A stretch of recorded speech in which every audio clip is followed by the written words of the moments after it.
Aloha and welcome to my video blog. I wanted to take some time to answer the questions that I've been getting over the past few weeks. And I received two different emails about a question with regards to integrating alternative and complementary medicine with allopathic or what you would call Western medicine. So first of all, let me explain a little bit about my background and where we are currently heading as a society, in my humble opinion. My doctorate degree it's a PhD in health psychology. And health psychology kind of goes like this. Imagine that there's a circle here, and that circle is Western allopathic medicine. And there's a circle over here, and that's alternative or complementary medicine. And then there's a circle over here, which is psychology. So you have these three separate circles that for a number of years have been at odds with each other, competing with each other, definitely not on the same page. Not always. I mean, I'm speaking in generalities, of course.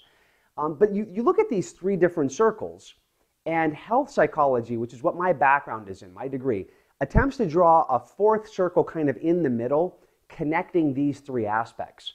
So in school, I had to study traditional Western, pharmaceutical. What do you take if you have depression? The basic nuts and bolts of pharmaceutical, of allopathic, of Western medicine. I had to look at alternative and complementary, including the things that I teach, NLP, hypnosis, HUNA, and then of course the third one, psychology. And so two important things. Number one, mainstream health and fitness, mainstream health and well-being is moving into this connected approach. A lot of medical doctors are very progressive in looking at how can we work on health improvement rather than illness prevention. Not all of them, a lot of them. A lot of psychologists are looking at what are other alternative and complementary approaches. Again, not all of them. However, many of them are beginning to do this.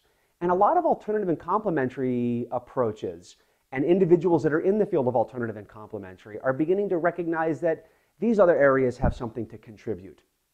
When I first went back to school to get my PhD, I actually received an email from a few students, and never mind the names, it doesn't matter.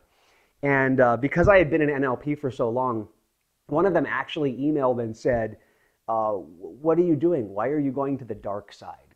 We heard you're going back to get a PhD in psychology. Somehow psychology was the dark side. And I emailed back and said, no, don't you understand? Some important things here. Look, number one, if you want to make change, if you want to help with creating change with other individuals, it's difficult to create change when you're going head-to-head with someone.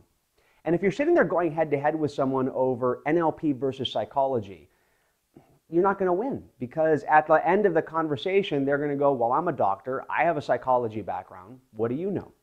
I thought one of the best ways and the best models and agents for change that I've seen historically worked within the system. So how do I step into that model and begin to help to guide and shape that? Now, I'm not claiming I have that ability. I am claiming that because of the things that I teach, I felt it was important to understand. Psychology has something valuable to contribute. Medicine has something valuable to contribute. And in addition to that, the alternative and complementary modalities have something valuable to contribute. So the question that I got that prompted me to have this discussion was, how do you integrate NLP HUNA with Western medicine? And the best way to do it is to find someone that is willing to hear that. Sue, when we were looking for an OBGYN and looking for someone to help with conceiving, because some of you know the story or the background, Sue had a number of miscarriages, my wife, and we wanted to have a child, and her old OBGYN had a very traditional, what do you do? He asked me. I began to explain what I do, and he's like, yeah, I'm not really sure about any of that kind of attitude. And when we were interviewing other medical doctors, we're sitting across the table from her OBGYN, who came on board now, and she goes, so what do you do? And I said, well, I run a company that teaches NLP, hypnosis, and HUNA. And her response was, cool.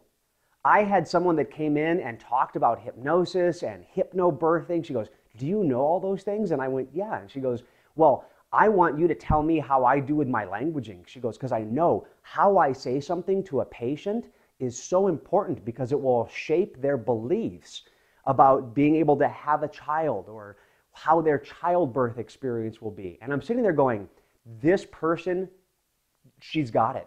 She's not sitting there going, I'm a medical doctor and you don't know what you're talking about because you don't have a degree.